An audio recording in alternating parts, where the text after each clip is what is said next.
Hello everyone, আসসালামু আলাইকুম। Riaz kitchen থেকে সবাইকে স্বাগতম জানাচ্ছি। আমি আজকে রান্না করব গরুর মাংস দিয়ে নুডলস। দেশি স্টাইলে রান্না করব, যেন হাতের কাছে থাকা সব মশলা দিয়ে খুবই মজাদার করে নুডলস রান্না করা যায়, সেটি আজকে আপনাদের সাথে শেয়ার করব। আশা করছি আজকের ভিডিওটি ভালো লাগবে। ভালো লাগলে চ্যানেলটিতে একটি লাইক দেবেন এবং সাবস্ক্রাইব করে সাথেই থাকবেন। চলে যাচ্ছি আমি পুরো রেসিপিতে। আজকে রান্নাটি যেহেতু করব গরুর মাংস দিয়ে, তো এখানে আমি 1 কাপের মতো গরুর মাংস নিয়েছি।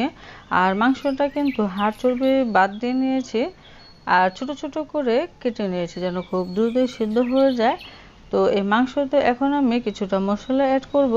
এখানে আমি 1 চা চামচের মতো মরিচের গুঁড়া দিয়ে দিলাম, ঝালটা বেশি গেলে একটু বায়ও দিতে পারেন। আর দিয়ে দিলাম 1/2 চা চামচের মতো জিরার গুঁড়া, আর 1/2 চা চামচের একটু কম হবে দিলাম গরম মশলা গুঁড়া। এখানে আমি 1 টেবিল চামচের মতো আদা রসুন বাটা দিয়ে দিলাম। এখন এই মশলাগুলো দিয়ে খুব ভালো করে মিশিয়ে নিতে হবে। লবণটা দিয়ে দিব এখানে 1/2 চা চামচের মতো।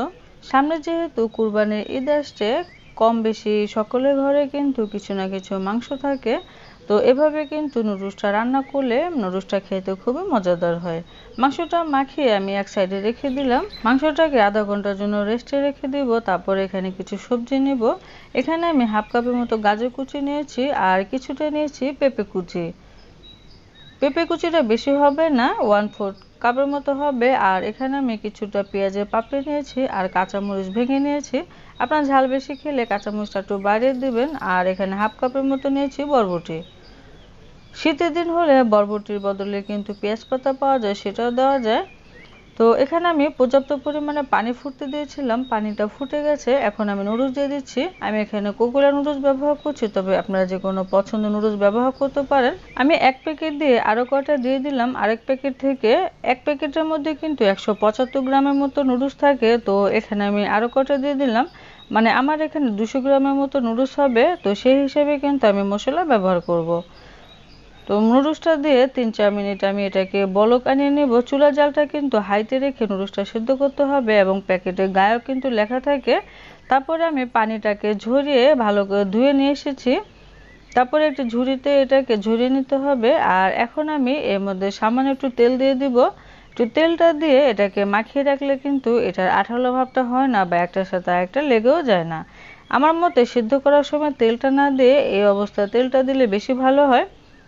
আপনারা একবার চেষ্টা করতে পারেন। নুডলসটা রেডি হয়ে গেছে, এক সাইডে রেখে দিচ্ছি। আর চুলায় একটি প্যান বসিয়েছি। এখানে আমি 4 টেবিল চামচের মতো সয়াবিন তেল দিয়ে দিলাম।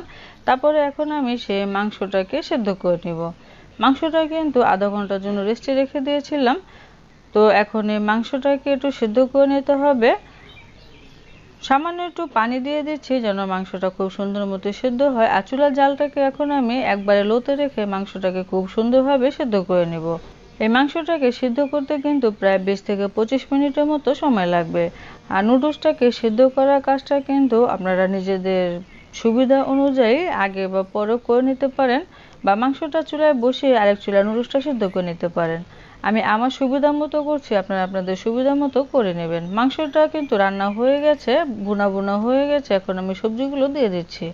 এখন আমি চুলার জালটাকে বাড়িয়ে এই সবজিগুলোকে কিছুক্ষণ ভেজে নিব। তো নাড়াচাড়া দিয়ে সবজিটাকে ভেজে নিতে হবে। রান্নাটা কিন্তু করছি আজকে দেশি স্টাইলে, এজন্য এখানে কোনো ক্যাপসিকাম বা ব্রকলি এই সমস্ত কোনো সবজি ব্যবহার করব না। যে সমস্ত সবজিগুলো হাতের নাগালে পাওয়া যায় সেই সবজিগুলো কিন্তু আজকে ব্যবহার করব। সবজিগুলো কিন্তু ভাজা হয়ে গেছে, বেশি ভাজার দরকার নেই, তা না হলে সবজির কালারটা নষ্ট হয়ে যাবে, খেতেও ভালো লাগবে না। এখন আমি নুডলসের সাথে সবজিগুলোকে খুব ভালো করে মিশিয়ে নিচ্ছি। কিছুক্ষণ মিশিয়ে নিয়ে এখানে আমি কিছু সস অ্যাড করব।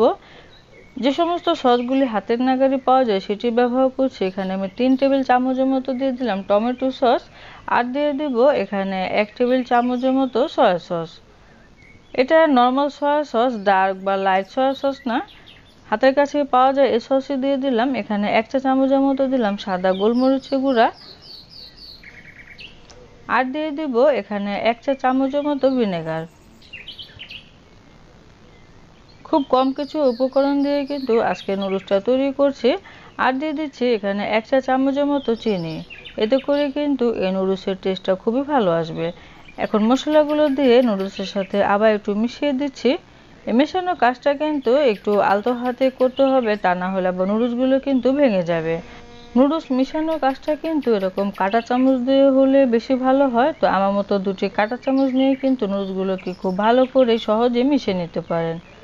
তো কাঁটা চামচ দিয়ে কিন্তু আমি খুব সুন্দরভাবে মিশিয়ে নিচ্ছি, এতে করে নুডলসগুলি ভাঙে না। তো আমি নুডলসের প্যাকেটে যে মশলা ছিল সেই প্যাকেট মশলা দিয়ে দিলাম এখানে।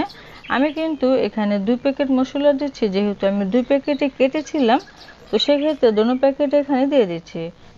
এই প্যাকেটের মশলাটুকু মিশিয়ে নিলে কিন্তু নুডলসটা রান্না হয়ে যাবে। আর এই সময়ের মধ্যে কিন্তু আপনারা অবশ্যই লবণটাকে চেক করে নেবেন, লাগলে দিয়ে দিতে পারেন। তো নুডলসটা কিন্তু রেডি। আমি একটু কাছ থেকে দেখিয়ে দিচ্ছি, মশলা কিন্তু সব সুন্দরভাবে মিশে গেছে এবং আমার নুডলসটাও কিন্তু খুব পারফেক্টলিভাবে হয়ে গেছে। আমি একটু কাছ থেকে দেখিয়ে দিচ্ছি।